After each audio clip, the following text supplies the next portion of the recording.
War. War never changes. Some kind of war junkie? Gentlemen, you can't fight in here. This is the war room.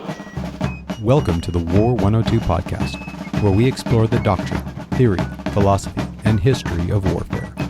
I'm your guide, Paul Darling, and I want to share what I learned in nearly 30 years in uniform. So let's get to learning about the most influential activity in human history, war. Welcome to episode 20, Boyd, the OODA Loop, and Patterns of Conflict.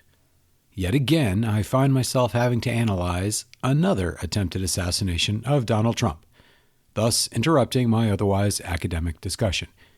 In this case, the would-be assassin is both alive and with a fairly robust online presence still remaining.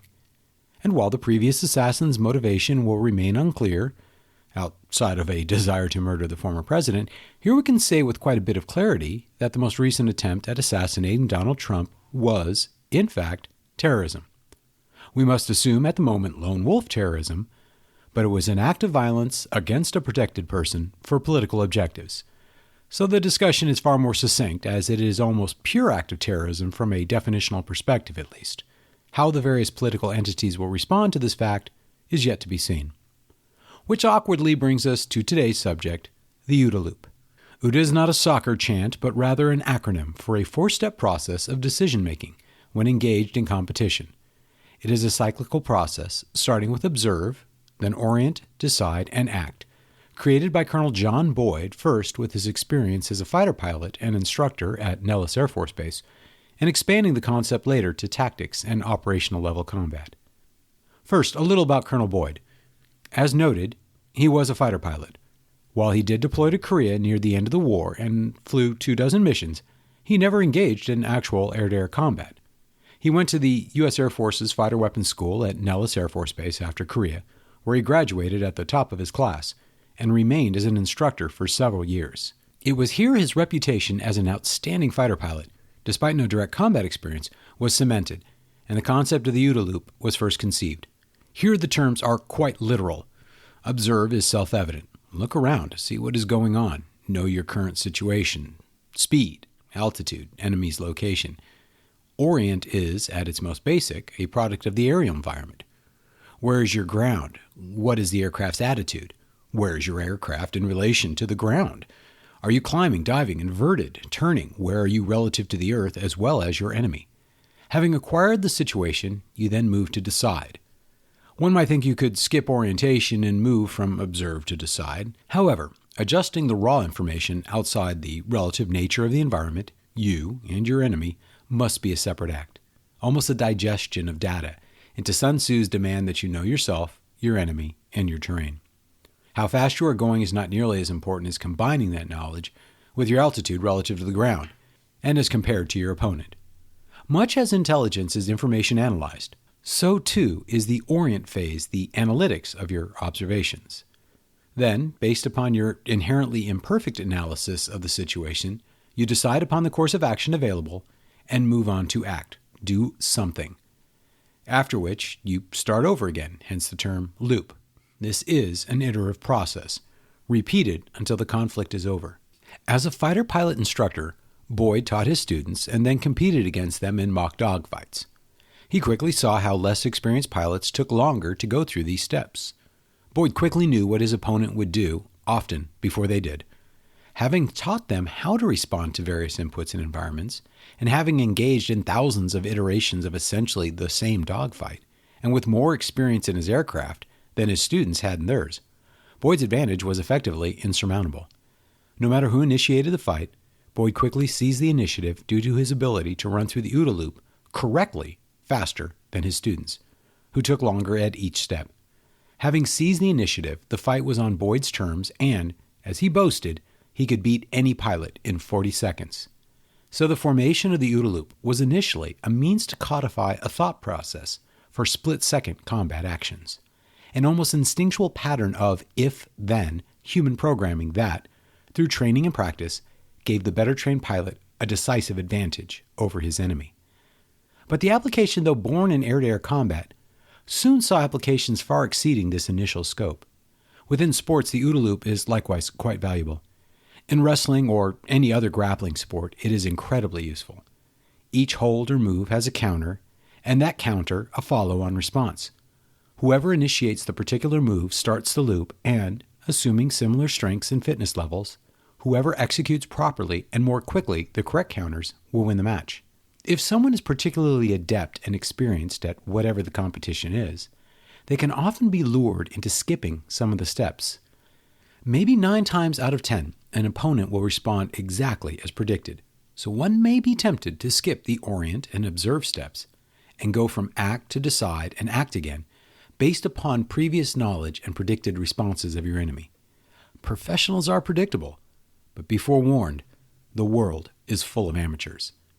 Should you decide to skip any step in this loop, an unpredicted action, even one seemingly foolish, may make your predetermined next step a disaster, especially in a time-constrained environment.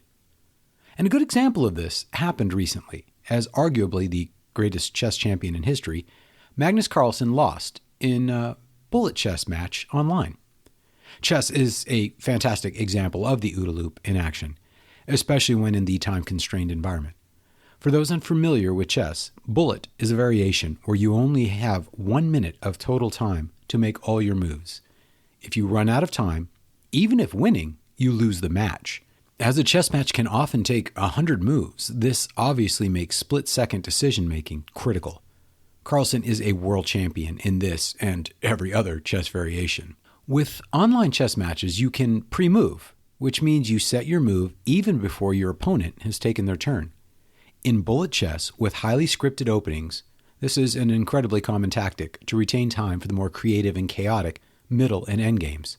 And Magnus often utilized this tactic. And as he was so famous, people analyzed his preferred tactics, as well as his proclivity to pre-move.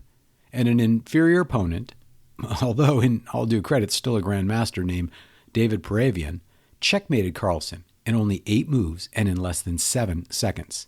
And it was Carlsen's decision to skip steps of the OODA Loop that led to this defeat. Similarly, in wrestling, there's a move called a Granby roll, or simply a Granby, whereas a wrestler in an inferior position does a shoulder roll in the hopes of breaking up the current situation. It is high risk, for if the opponent predicts it, you can be easily pinned. But if the opponent doesn't see it coming, can often reverse the position and swap who is in control. When your opponent is in control and your actions are becoming simply a response to his initiative, a situation known as having your enemy inside your OODA loop, it's critical to break out of the loop and introduce an unpredictable variable to cause your enemy to delay in their observe, orient, and decide steps and give you more time to shape the environment. Likewise, if you can decide and act quicker than the enemy and roughly predict his actions before he takes them, this gives you the advantage, putting you inside his OODA loop or decision-making cycle. This action-reaction-action cycle puts a premium on unpredictability on your part. Anytime your opponent observes a situation that they did not anticipate nor prepare for, it takes them longer to orient, decide, and act. Likewise, anytime you are caught unaware and unprepared, your loop will take longer, giving your opponent an advantage. Stretching beyond the OODA loop's application simply to air-to-air fighting, Boyd created a presentation he called The Patterns of Conflict, where he put the emphasis on presenting to the enemy constantly changing conditions, causing him to react and change his plans.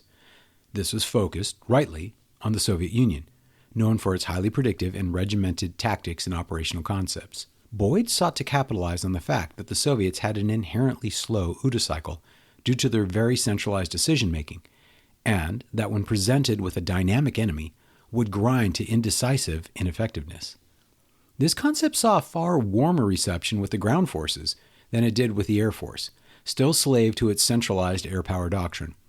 It drove the formation of the Army's air-land battle doctrine in the 1980s, where we departed from the prescriptive German Defense Plan, or GDP, which focused on pre-sighted and pre-made defensive positions and a very deliberate rehearsed series of tactical withdrawals, to a counterattacking and flexible defense focused on observing the Soviets' actions and responding based upon the situation, not a predetermined plan seeking to disrupt the Soviets.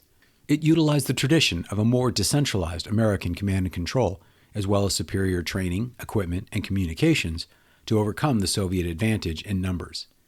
Seen against the principles of war, It sought to maximize surprise against the enemy commander and put an emphasis on maneuver versus the massing of forces and simplicity found in the GDP and more static defensive strategy for the defense of Europe.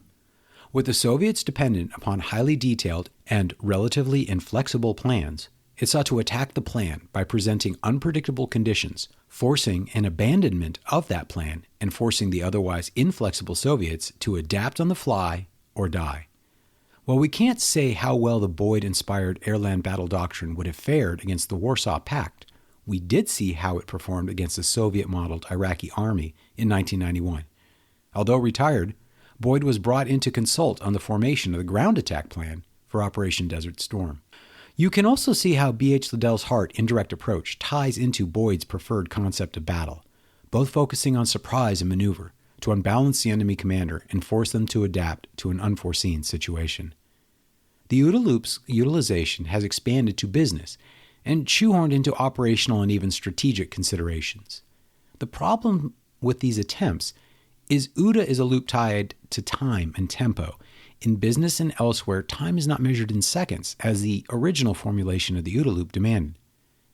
Anticipating your enemy's actions when part of a deliberate plan isn't necessarily OODA so much as it is simply planning. As the utilization goes beyond single combat, the number of variables introduced renders the concept less useful. With one-on-one combat, the decision maker has possession of the requisite information to make timely decisions. But at the operational level, the various information gathered at the observe stage is almost infinite. Here, the commander must delegate decision-making to subordinate commanders to operate, without approval, based upon the situation they see. So the operational commander has no decide or act authority during the combat itself. So if you can't decide or act based upon the situation, the OODA Loop obviously does not apply. Likewise, with highly centralized plans with hundreds, if not thousands, of scripted actions on a strict timeline, very little adjustment is possible, which is why Boyd's operational concepts, found in his Patterns of Conflict, gained little traction with the U.S. Air Force from which he came. Boyd himself was disdainful of Clausewitz and enamored of Sun Tzu. The avoidance of decisive battle and seeking the mental unhinging of an enemy commander through superior maneuver. This assumes an enemy of inferior leadership and training. A nimble-minded enemy with proper decentralization cannot be so easily defeated. The U.S. military ground forces' adherence to air-land battle, even far beyond the Cold War, may explain some of our failures in the global war on terror, where innumerable small groups of combatants are effectively impervious to operational maneuver when protected by sanctuaries off-limits to American forces, Cambodia, Laos, North Vietnam, more recently Syria, Iran, and Pakistan. If you can't maneuver to where your enemy is for political or any other reason, then maneuver cannot be your solution. Maneuver-based conflict against an enemy of superior mobility and even more decentralized tactical decision-making is inherently flawed, as current events have amply demonstrated. However, as the U.S. military has spent 20 years prescribing training to its junior commanders, as well as prescribing several actions for various reasons, the Junior Leader Initiative, upon which Boyd's Patterns of Conflict and their doctrinal permutations rely, has become a scarce commodity. As we wish to focus on what is variously called high-intensity conflict, near-peer, and or symmetrical warfare, a return to the concepts introduced by Colonel Boyd would be time well spent. As he built upon ideas crafted in the split-second knife fight of air-to-air combat, speed of thought and action are built into his ideas. But as you progress up the levels of conflict, a more nuanced understanding of time and tempo is required, which we will discuss next week. Thanks for joining us today. If you liked what you heard, please like, subscribe, rate, and comment. Most importantly, share with your friends. Join the conversation at the War 102 subreddit, and check out the War 102 Buzzsprout website for links to more information and supporting videos. Send me an email at war102podcast@gmail.com. I look forward to your comments and hope you join us again next week. See you then.